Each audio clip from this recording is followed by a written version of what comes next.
News alert. విజయవాడలో పశుసంవర్ధక శాఖ నిర్వహించిన టెక్ ఏఐ సదస్సులో పాల్గొన్న సీఎం చంద్రబాబు ఆంధ్రప్రదేశ్ ను సూక్ష్మ సేద్యానికి చిరునామాగా అభివృద్ధి చేస్తామన్నారు. వ్యవసాయానికి దాని అనుబంధ రంగాలకు ప్రభుత్వం అత్యధిక ప్రాధాన్యం ఇస్తోందని చెప్పారు. కృత్రిమ మేధను అన్ని రంగాల్లో వినియోగించి వ్యవసాయంలో లాభదాయకత పెంచాలని పిలుపునిచ్చారు. ఈ సదస్సులో వివిధ రంగాల్లో విజయం సాధించిన వారి అనుభవాలను అడిగి తెలుసుకున్న సీఎం టెక్నాలజీ ద్వారా రైతులకు నూతన మార్గాలు చూపాలని సూచించారు. ఆధునిక సాంకేతికతతో సాగు సాగించడమే భవిష్యత్ వ్యవసాయమని స్పష్టం చేశారు. లైవ్ స్టాక్ మీద కుటుంబాలు ఆధారపడుతున్నాయి. ఈరోజు 13.5% జిఎస్టిపి కాంట్రిబ్యూషన్ ఒక్క లైవ్ స్టాక్ మీద వస్తుంది. 42 లక్షల మందికి జీవనోపాధి ఈరోజు లైవ్ స్టాక్ గా తయారైంది. అందులో మిల్క్ ఒకటి, డైరీ ఒకటి, మిల్క్ తర్వాత పౌల్ట్రీ ఒకటి, దీని తర్వాత మీట్ ఒకటి. ఇవన్నీ చూసినప్పుడు కామన్ మ్యాన్ అంతా కూడా చాలా మంది డైరీ వల్ల కరువు జిల్లాల్లో జీవనోపాధిలోకి వస్తూ ఉంది. 15 రోజులకు ఒకసారి డైరీ నుంచి డబ్బులు వస్తున్నాయి. ఆ డైరీ నుంచి వచ్చే డబ్బులతో వాళ్ళ జీవనోపాధి కూడా సులభం అవుతా ఉంది. ఈ సంవత్సరం మనం చూస్తే 1,69,000 కోట్ల రూపాయలు లైవ్ స్టాక్ లో జిఎస్టిపి కాంట్రిబ్యూషన్ ఉంది. ఇది హైయెస్ట్ అమంగ్ ఆల్ సెక్టర్స్. దీని తర్వాత హార్టికల్చర్. మీరు ఒకసారి చూస్తే 18 లక్షల హెక్టార్లో హార్టికల్చర్ ఉంది. 1,55,000 కోట్ల రూపాయలు జిఎస్టిపి కాంట్రిబ్యూషన్ వస్తుంది. వ్యవసాయం దగ్గర ఇప్పుడు చేసేదే చూస్తే 50 లక్షల హెక్టార్లు వ్యవసాయం చేస్తారు. వాళ్ళ ఆదాయం 51,000 కోట్ల రూపాయలు జిఎస్టిపి కాంట్రిబ్యూషన్ ఉంది.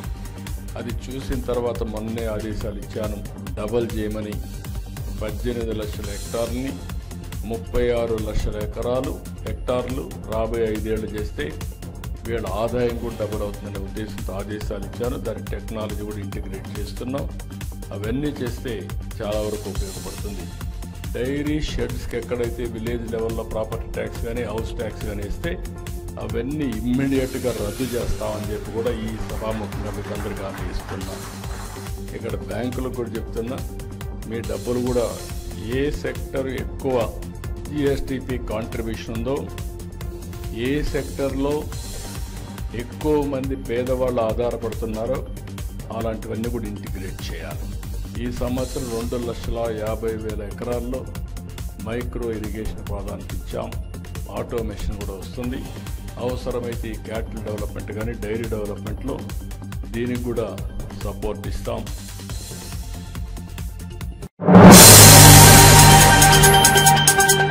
నిరుద్యోగ యువతకు సీఎం రేవంత్ రెడ్డి శుభవార్త చెప్పారు. త్వరలోనే అన్ని గ్రూప్ ఉద్యోగాల నియామక ప్రక్రియను పూర్తి చేస్తామని ప్రకటించారు. కొన్ని రాజకీయ దురుద్దేశాలతో కొందరు కోర్టులో కేసులు వేసి నియామకాలను అడ్డుకుంటున్నారని వ్యాఖ్యానించిన సీఎం వారి వెనుక ఎవరు ఉన్నారో తనకు తెలుసని స్పష్టం చేశారు. యువత భవిష్యత్తును నిలువరించే ప్రయత్నాలను తిప్పికొడతామని, కోర్టుపరమైన అవరోధాలను అధిగమించి నియామక ప్రక్రియను ముందుకు తీసుకెళ్తామని తెలిపారు. పారదర్శకంగా ఉద్యోగాలను భర్తీ చేస్తామని రేవంత్ హామీ ఇచ్చారు. ఈ ప్రకటనతో నిరుద్యోగుల్లో కొత్త ఆశ కలిగింది. గతంలో 10 సంవత్సరాలు ఉమ్మడి రాష్ట్రంలో 10-15 సంవత్సరాలు, ప్రత్యేక తెలంగాణలో 10 సంవత్సరాలు నోటిఫికేషన్ల కోసం కొట్లాడి, కానీ మా ప్రభుత్వం వచ్చినాక నోటిఫికేషన్లు ఇస్తే వద్దని అశోక్ నగర్ చౌరస్తాలలో విద్యార్థులు ధర్నా చేసే కాడికి వచ్చింది. ఎందుకంటే మా ప్రభుత్వం యొక్క ప్రాధాన్యత మా ఉద్యోగాలే కాదు, మీకు కూడా ఉద్యోగాలు ఇవ్వాలన్న లక్ష్యంతో ఈ రోజు పనిచేసినాము. ఈ 14 నెలల్లో మీకు తెలుసు 60,000 ప్రభుత్వ ఉద్యోగ నియామకాలు చేపట్టి దేశంలోనే చరిత్ర సృష్టించినము. ప్రైవేట్ లో 1,00,000 ఉద్యోగాలు ఇచ్చినాము. 3 లక్షల కోట్ల రూపాయల ప్రైవేట్ కార్పొరేట్ పెట్టుబడులు తీసుకొచ్చినాము. యువత యొక్క విద్య, యువత యొక్క ఉద్యోగాలు మా ప్రభుత్వం యొక్క మొదటి ప్రాధాన్యత. అందుకే ఈ రోజు ప్రభుత్వం ఉన్న ఖాళీలన్నిటిని కూడా భర్తీ చేసే బాధ్యత తీసుకున్నాం. ఈ రోజు గ్రూప్ 1 లో కూడా 563 మంది గ్రూప్ 1 ఉద్యోగులకు ఈ రోజు నియామక పత్రాలు ఇచ్చే సందర్భంలో కొంతమంది రాజకీయ ప్రేరేపితమైన పిటిషన్లు హైకోర్టులో వేసి ఉద్యోగ నియామకాలను అడ్డుకుంటున్నారు. 2011లో ఉమ్మడి రాష్ట్రంలో కిరణ్ కుమార్ రెడ్డి గారు నియామకాలు చేపడితే 15 సంవత్సరాలు గ్రూప్ 1 ఉద్యోగాల నియామకాలు చేపట్టలేదు. ఆనాడు పరీక్షలు నిర్వహిస్తే ప్రశ్న పత్రాలు జిరాక్స్ సెంటర్లలో అమ్ముకున్నారు. మేము వచ్చిన తర్వాత పకడ్బందీగా 563 గ్రూప్ 1 ఆఫీసర్లకు తెలంగాణలో ఉమ్మడి రాష్ట్రంలో కూడా అన్ని ఉద్యోగాలు ఇవ్వలేదు. ఇవాళ ఇవ్వడానికి అంత ప్రక్రియ మొత్తం పూర్తి అయిపోయింది. కేవలం ఒక ఇనెలిజిబుల్ పర్సన్స్ పోయి ఈ రోజు అక్కడ కోర్టులో స్టే తీసుకొచ్చి 563 గ్రూప్ 1 ఉద్యోగాలను అడ్డుకుంటూ దీని వెనకాల రాజకీయ పార్టీలు రాజకీయ నాయకులు ఎవరున్నారో మాకు తెలుసు. తొందరలోనే ఆ సమస్యను కూడా అధిగమించి తొందరలోనే గ్రూప్ 1 నియామకాలను గ్రూప్ 2 గ్రూప్ 3 గ్రూప్ 4 అన్ని నియామకాలను పూర్తి చేస్తాము. వైసీపీకి గుడ్ బై చెప్పిన జకియా ఖానం అధికారికంగా బీజేపీలో చేరారు. ఆమెకు కాషాయ కండువా కప్పి స్వాగతం పలికిన బీజేపీ రాష్ట్ర అధ్యక్షురాలు దగ్గుపాటి పురంధేశ్వరి బీజేపీ మద్దతు పార్టీ కాదని జకియా ఖానం చేరిక సాక్ష్యమని వ్యాఖ్యానించారు. భారతీయుడుగా ముందుకెళ్లే పంత బీజేపీదని, కుల మతాలకు తావు లేకుండా దేశసేవే తమ ధ్యేయమన్నారు. ప్రధాని మోదీ ఆపరేషన్ సింధు ద్వారా తీసుకున్న శక్తివంతమైన నిర్ణయాలను పురంధేశ్వరి కొనియాడారు. జకియా భర్త గతంలో టీడీపీ తరపున పనిచేశారని, ఇప్పుడు ఆమె బీజేపీలో చేరడం పార్టీ బలోపేతానికి మద్దతునిస్తుందని చెప్పారు. రైతులను ముఖ్యమంత్రి చంద్రబాబు గాలి కుదిలేశారని, ముఖ్యంగా కౌలుదారుల పట్ల తీవ్రంగా నిర్లక్ష్యంగా వ్యవహరిస్తున్నారని వైఎస్సార్ కాంగ్రెస్ పార్టీ నేత మాజీ మంత్రి కారుమూరి నాగేశ్వరరావు ఆరోపించారు.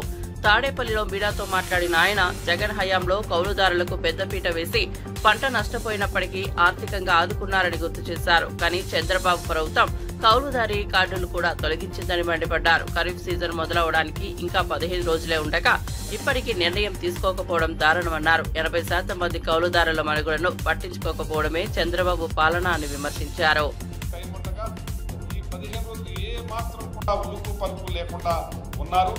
వ్యవసాయం మరి ఏం చేయాలో ఆలోచించే పరిస్థితి లేకుండా చేస్తున్నారు.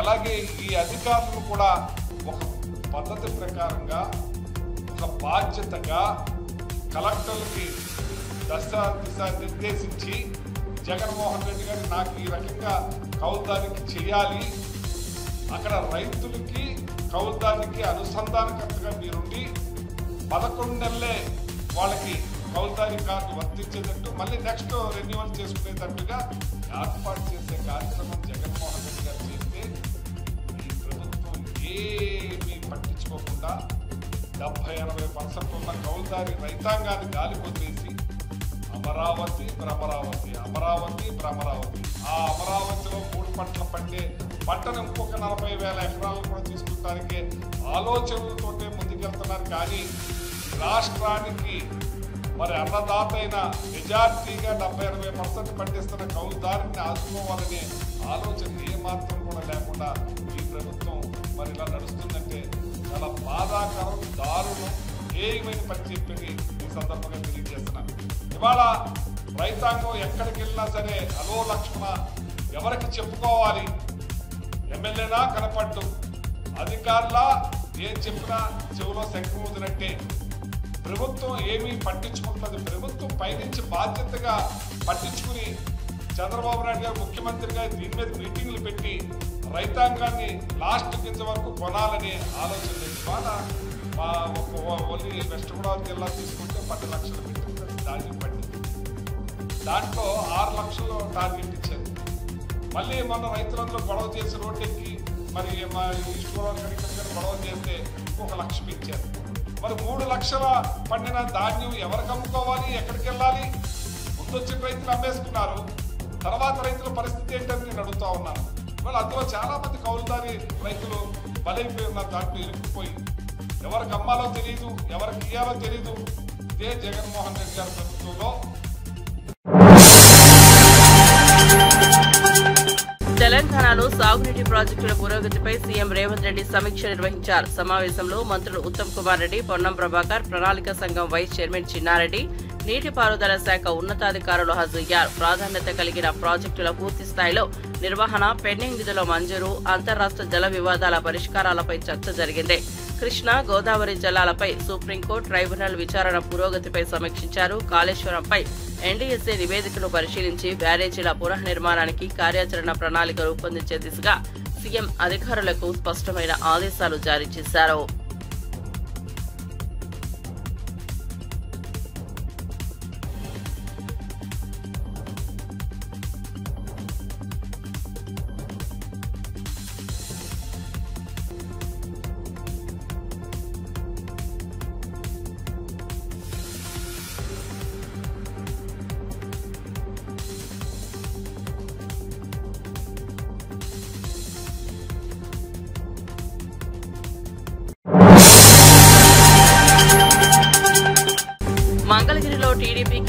కార్యాలయంలో చంద్రబాబు అధ్యక్షతన సమావేశమైన పొలిట్ బ్యూరో రాష్ట్రంలోని సంక్షేమ పథకాల అమలుపై కీలక నిర్ణయాలు తీసుకుంది.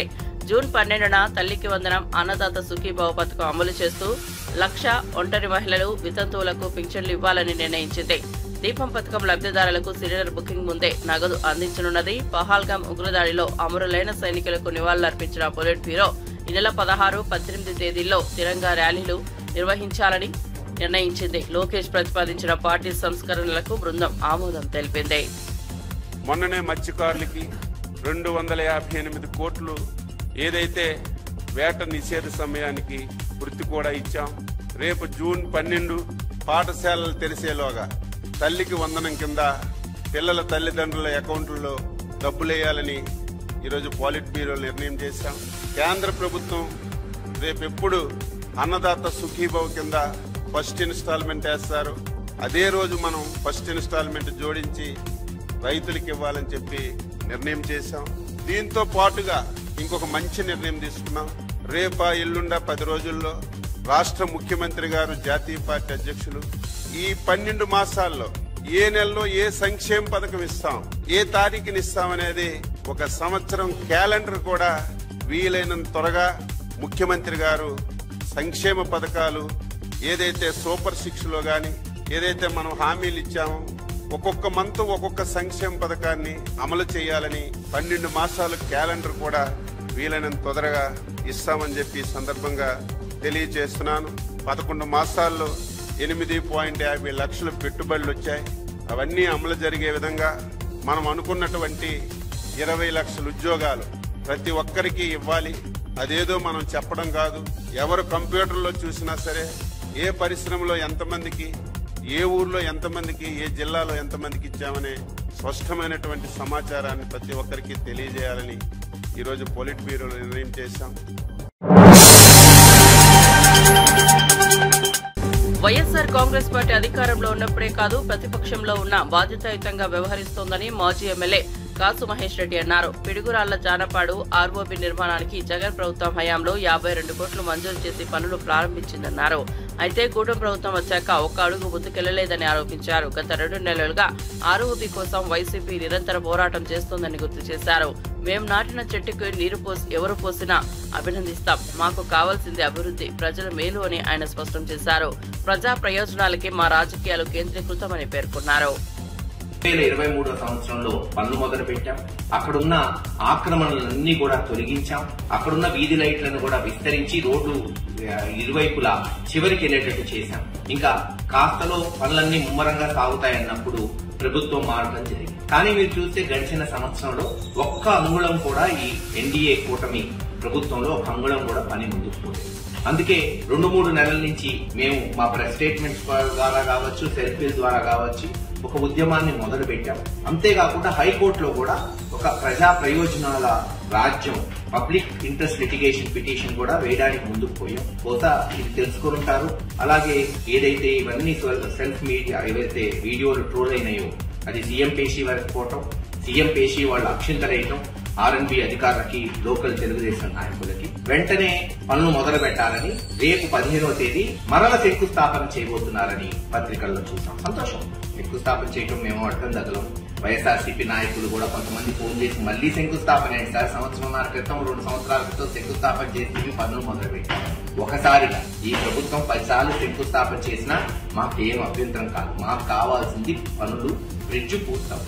మేము నాటిన ఇత్తనం వృక్షం అవ్వాలి, ఫలాలు ఇవ్వాలి. ఆ బ్రిడ్జ్ పూర్తయితే జానపాడు గ్రామ రూపురేఖలు మారుతాయి, పిడుగురాళ్లకి ట్రాఫిక్ సమస్య తీరిపోతుంది. అందుకు ఎటువంటి కార్యక్రమాలు చేపట్టినా మేము స్వాగతిస్తాం. మేము నాటిన వృక్షానికి నీళ్లు ఎవరు పోస్తే మాకెందుకు? మేము నాటిన విత్తనం వృక్షం అయిందా లేదా అంతవరకే మాకు కావాలి. సో ఏది ఏమైనా పనులు వేగవంతంగా జరగాలి. వచ్చే 1.5-2 సంవత్సరాలు ఈ పనులు పూర్తయ్యే వరకు మా ఉద్యమం ఇలాగే కొనసాగుతుంది. అంతేకాదు పిడుగురాళ్ల పట్టణానికి ఒక మంచి పార్క్ ఉండాలి. ఒక పిల్లలు ఆడుకోవడానికి ఒక పార్క్ కూడా వేసుకరేది. అందుకే ఏదైతే చెరువులో దాదాపు 120-130 ఎకరాలు ఉన్న చెరువులో దాదాపు 10-15 కోట్లు శాంక్షన్ చేయించాం కేంద్ర ప్రభుత్వం దృష్టికి. స్వచ్ఛ భారత్ ఆ పనులు కూడా ఆ రోజున అక్కడ ఉన్న ఆక్రమణలన్నీ తొలగించి గోడ కట్టి ఎక్కడ ఎంక్రోచ్మెంట్స్ ఇంకా జరగకుండా చేశాం. ఈ రోజు అది కూడా ముందుకు తీసుకెళ్తామని ఈ రోజు ఈ ప్రభుత్వం ముందు ప్రకటిస్తుంది, స్వాగతిస్తున్నాం. త్వరగా పనులు పూర్తి చేయాలి. ఒక మంచి పార్కుని పిడుగురాళ్ల ప్రజలకు అందుబాటులోకి తీసుకురావాల్సిందిగా మేము డిమాండ్ చేస్తున్నాం. ఏది ఏమైనా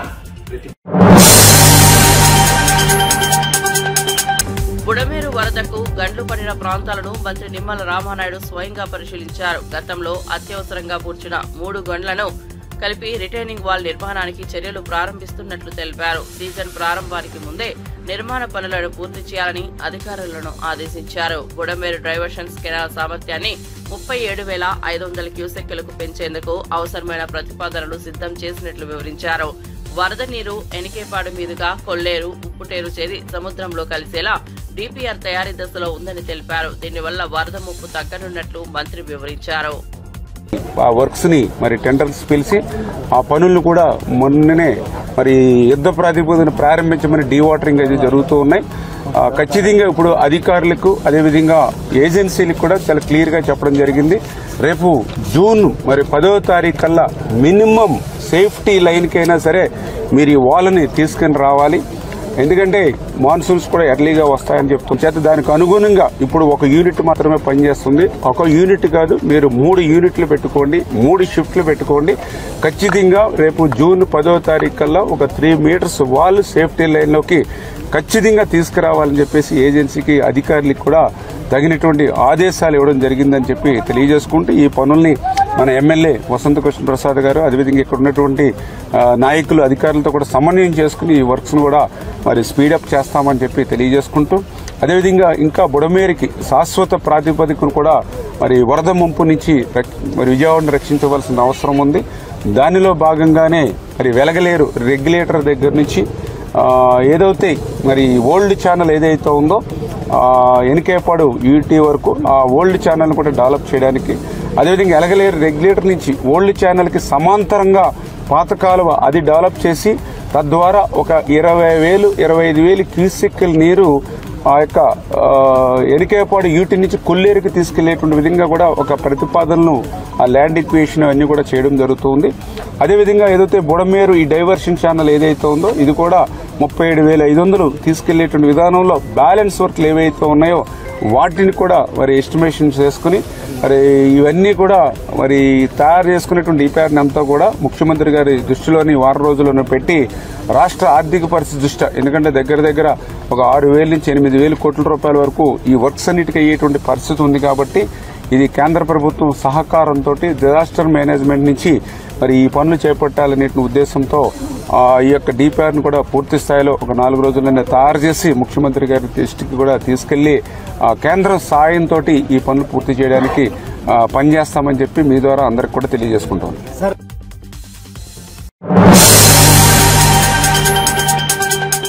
కొలువుల పండుగ సందర్భంగా తెలంగాణ ఇరిగేషన్ విభాగంలో ఎంపికైన 443 మంది అభ్యర్థులకు ముఖ్యమంత్రి రేవంత్ రెడ్డి నియామక పత్రాలు అందజేశారు. ఇందులో 244 మంది అసిస్టెంట్ ఎగ్జిక్యూటివ్ ఇంజనీర్లు, 199 మంది జూనియర్ టెక్నికల్ ఆఫీసర్స్ ఉన్నారు. ఈ సందర్భంగా సీఎం మాట్లాడుతూ నియామక ప్రక్రియ పారదర్శకంగా జరిగిందని, యువత కళల్ని నెరవేర్చే దిశగా ప్రభుత్వం కృషి చేస్తోందన్నారు. ఉద్యోగాల భర్తీపై ప్రభుత్వం స్పష్టమైన దిశలో ముందుకెళ్తోందని, ఇతర విభాగాల్లో కూడా నియామకాలు వేగవంతమవుతున్నాయన్నారు. ప్రభుత్వ సేవల్లోకి అడుగు పెడుతున్న అభ్యర్థులకు ఆయన శుభాకాంక్షలు తెలిపారు. కోడేటి నరేష్ గౌడ్ నిర్మల్ గుడిసిరాల కడెం ప్రాజెక్టు దగ్గరే ఉంటుంది. గుడిసిరాల నరేష్, తర్వాత వినోద్ టి వినోద్ శాంతినగర్ ఖానాపూర్ నిర్మల్,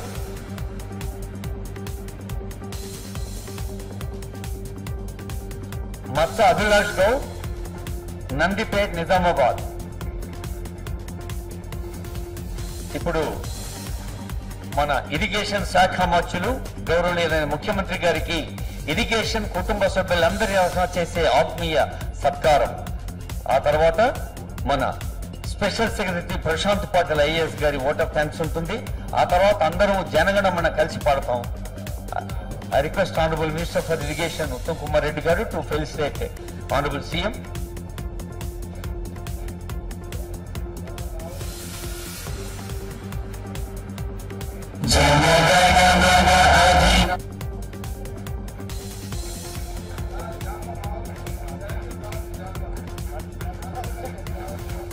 వేదిక పైన పెద్దలందరూ చాలా బాగుందంటున్నారు.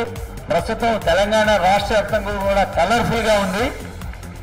హండ్రెడ్స్ ఆఫ్ కంట్రీస్ నుంచి వచ్చిన వారు తెలంగాణ అంటే ఏమనాలి అందరూ జరూర్ ఆనా తెలంగాణ.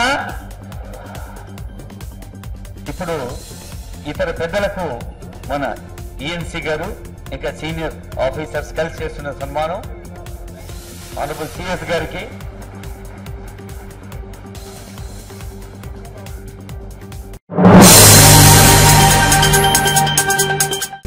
గుంటూరులో కమ్మజన సేవా సమితి ఆధ్వర్యంలో నడుస్తున్న విద్యార్థుల వసతి గృహాల్లో 2025-26 విద్యా సంవత్సరానికి గాను ప్రవేశాల కోసం దరఖాస్తులు కోరుతున్నారు.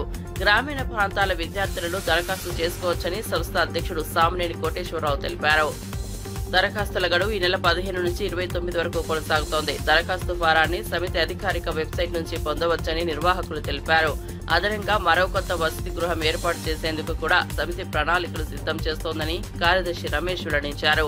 విద్యార్థులకు నాణ్యమైన వసతి, విద్యా వాతావరణం కల్పించడమే లక్ష్యమని చెప్పారు.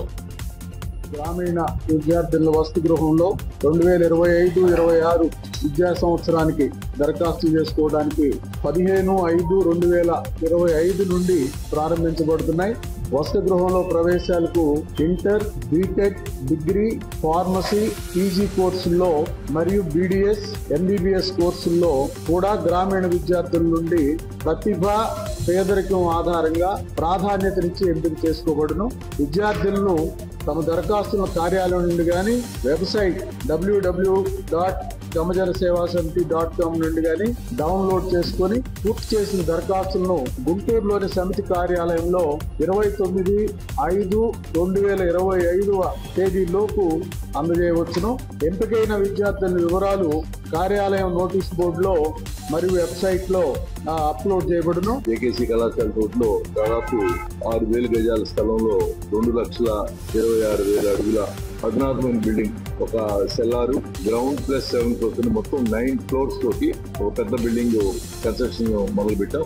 2026 అడ్మిషన్స్ టైం అంటే ఇంకొక సంవత్సరం లోపు పూర్తి చేయాలని మా ప్రయత్నం. కాకపోయినా కూడా 2028 సంవత్సరానికి మన హాస్టల్ స్టార్ట్ చేసి 25 సంవత్సరాలు అవుతుంది కాబట్టి దాన్ని ఒక సిల్వర్ జూబ్లీ బిల్డింగ్ గా దాన్ని ప్లాన్ చేస్తాం.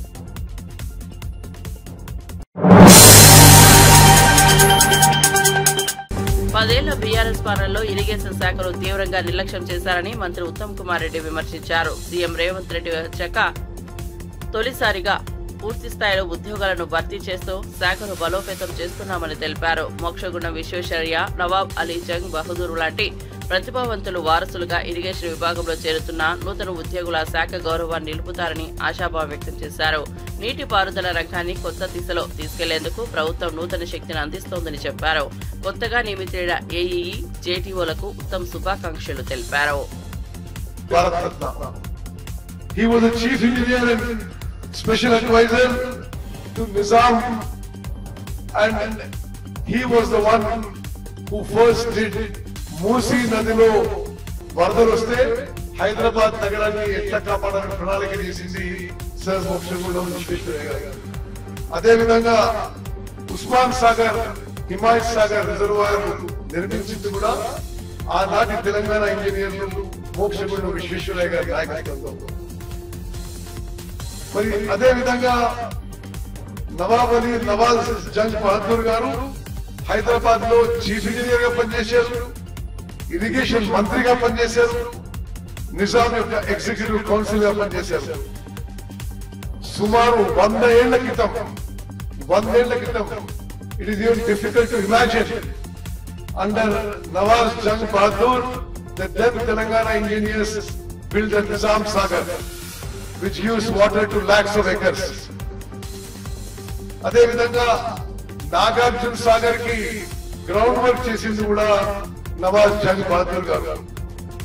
మరి మిత్రులారా, why I took these two names is these two very distinguished and illustrious engineers ఎక్కడైతే ఇరిగేషన్ శాఖలో పనిచేశారో మీరు మరి you are stepping into the footsteps into the boots of such great engineers.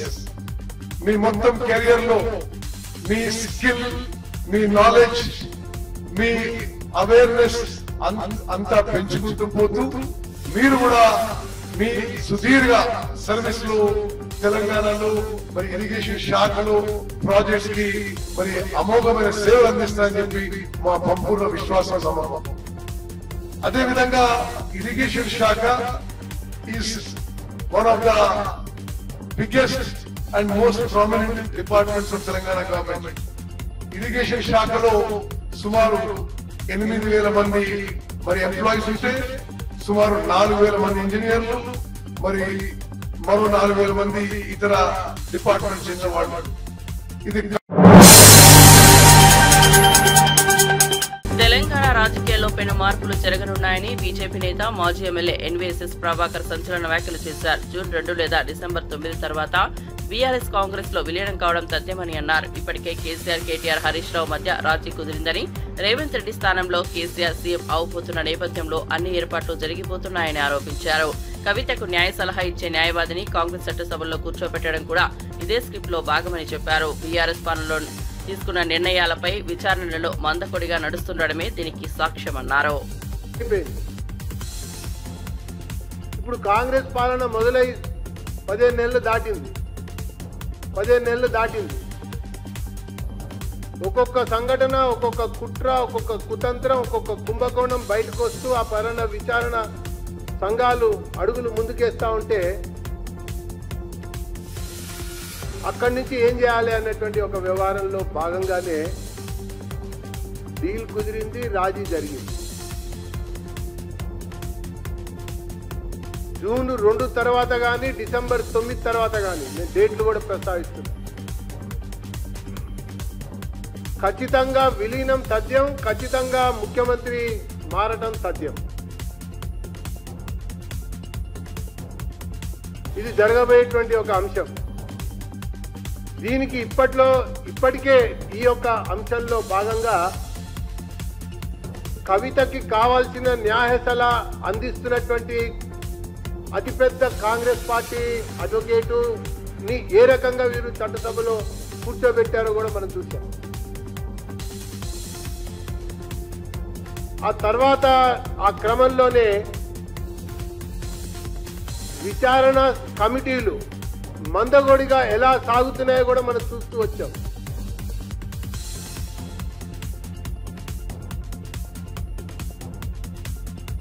ఇది ఒకవైపున కనబడుతున్నటువంటి దృశ్యం. ఇంకొక వైపుకి వెళ్తే అప్పటి 10 సంవత్సరాల పాలనలో, ఇప్పటి 15 మాసాల యొక్క పాలనలో సంక్షేమ పథకాల యొక్క అమలు ఏ గ్రామ పంచాయతీలో కానీ, నగరంలో కానీ, జిల్లాలో కానీ గ్రామ సభల యొక్క ఆధారంగా ఎంపిక జరగకపోవటం వల్ల చిట్ట చివరి పేదవాడికి, నిజమైనటువంటి అర్హులకి, బీదలకి చెందకుండా చేరకుండా వీరి రాజకీయ నిర్ణయాల వల్ల